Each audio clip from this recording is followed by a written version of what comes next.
Welcome, Tim Ferriss. Tim, you wrote the successful book, The 4-Hour Workweek, a bestseller all over the world. And, well, first question, of course, how long is your work week? So I talk about this in the book a bit, just because the title can be leading correctly or misleading, depending. Very quick background. So that title is based on the amount of time I was spending running a multinational company in 2004 on a weekly basis, between 2 and 4 hours a week.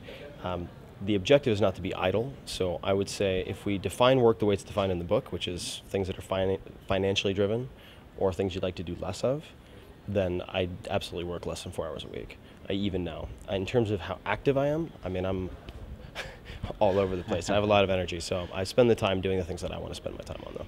Okay, so the title of the book was that, can you realize that, having a 4-hour work week, or is that more like a marketing thing that you figured out? It's a good question. No, you absolutely can. I mean, it's not that hard to find examples of, let's just say, people who have a 0-hour work week, so people who depend on inheritance or on investments or what have you. But the fact of the matter is that if you put processes in place, if you take any company founder who then becomes, let's just say, CEO and then chairman, if you're looking at larger companies, it's very common that they'll remove themselves from the day-to-day business and the company runs itself.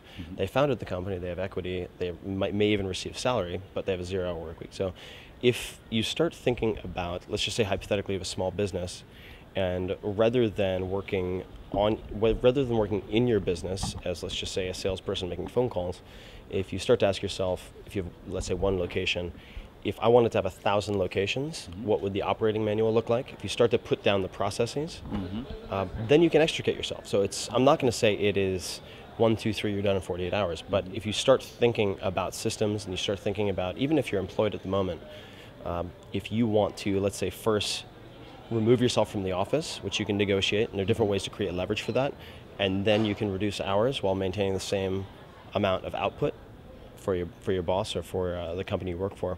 Both of those things are possible, but the objective for someone who's working 60 hours a week, 80 hours a week, is not going to be immediately to jump to 4. It'll be to stop work in the evenings and on the weekends, and then to slowly scale back by doing different types of analysis. But if you look at, let's say, the new edition of the book that's coming out next week, with 100 additional pages, almost all of that's case studies, because there are cases because it worked. It's easier for me to just show examples than to try to convince. So what was your approach to the book? Like, did you first have the intention to write a bestseller, and did you search for a topic that was interesting for many people, or was it a personal problem that you tried to solve? It was the latter. So I had no intention of being an author.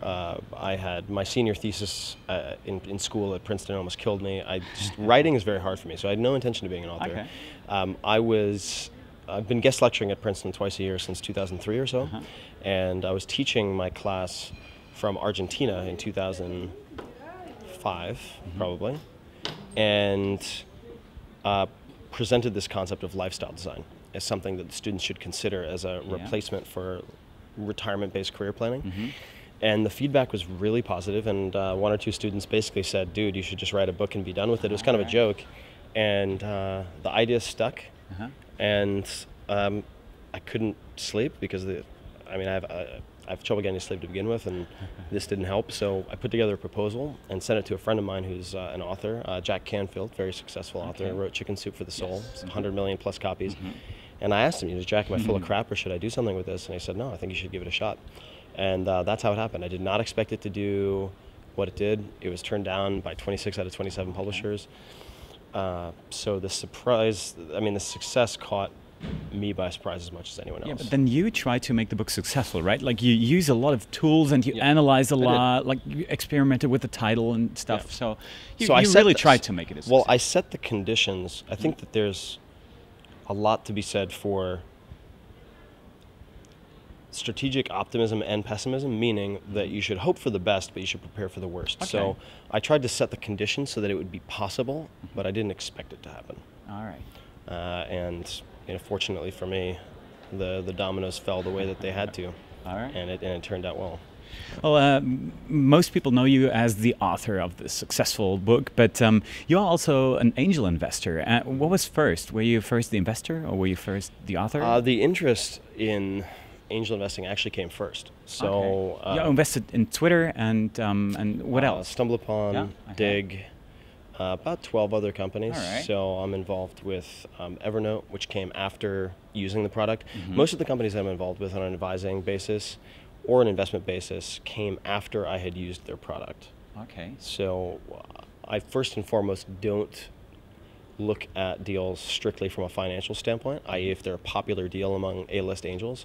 It's more so a product that I would use. That's my first criterion. Other companies involved with Shopify in Canada, their e-commerce platform, because basically I polled my Twitter followers and it came back that was their unanimous choice for best e-commerce platform. So I started looking at it and I was like, shit, this is a really impressive company. Met Toby, the CEO at RailsConf, and just went organically from there. So that's how most of it happens. But I was interested in the angel investing first, but I didn't have the network, I didn't have the expertise. And then the book was published, and I was having lunch with a friend of mine who's an A-list angel investor, and he would ask me about the book and the marketing and so forth, and I would ask him about his angel investing.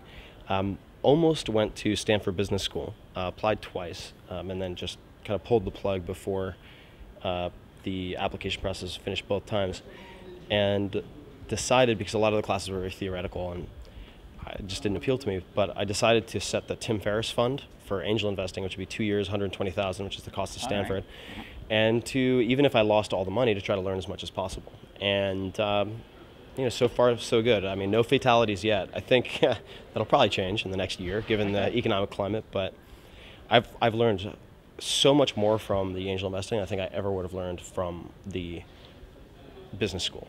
So looking at it from a pure cost standpoint, it almost seems like if you're going to spend that much money, you might as well just get a loan and use it for angel investing. Because from what I learned in doing the angel investing, I was actually able to turn around and sell my own company, which I didn't think was possible. And I just realized after the fact, like, it's not that complicated. It doesn't have to be that complicated. All right. So last question, how do you make an idea big? How do you make an idea big? I think that if there's not a very distinct possibility of failure, if there aren't a fair number of people who go, yeah, that's never going to work, that's impossible, if you don't get that feedback, then it's probably not big enough. Okay. And paradoxically, I think when you set realistic goals, they're harder to achieve because they're not really that inspiring. I mean, when you start to run into the first 2, 3, 4 problems, even minor problems, you'll just give up because the potential payoff isn't big enough. But if it's a huge goal and you're out there and you can prove a lot of people wrong, let's say, help a lot of people, then you'll be willing to put in what's required to get it done. So I think that really realizing that small goals and big goals generally take roughly the same amount of time, especially if you're a perfectionist like I am. I mean, if I do something mediocre or I try to do something impossible, I'm going to put in the same amount of effort. So I might as well choose something big. And I think that's true for a lot of people. All right. Good. Do you have any resources like websites for founders? Stuff? Yeah, there's some resources for founders specifically. I mean, you could go to you can go to my blog, of course, which is just 4-hour blog, FOUR, 4-hour blog, and you can choose your topics like case studies or entrepreneurship. There's quite a bit that's startup focused. You could also, I like Paul Graham, quite a bit of his writing, who's the one of the founders of Y Combinator. So Paul Graham, if you just search Paul Graham blog. Mark Andreessen used to have all of his blog material. If you can find a cached version, which is out there, I know somewhere, of Mark Andreessen's old posts, they're incredible. I have nothing but amazing things to say about Mark, obviously. And Founders at Work, also, there's a book called Founders at Work that I think is worth a good read. Profiles 15, 20 top tech startups, including Twitter and others. So if you're in the tech world, I think those are worthwhile. Sounds good. All right. Thanks a lot for the interview. Yeah, my pleasure. Thanks.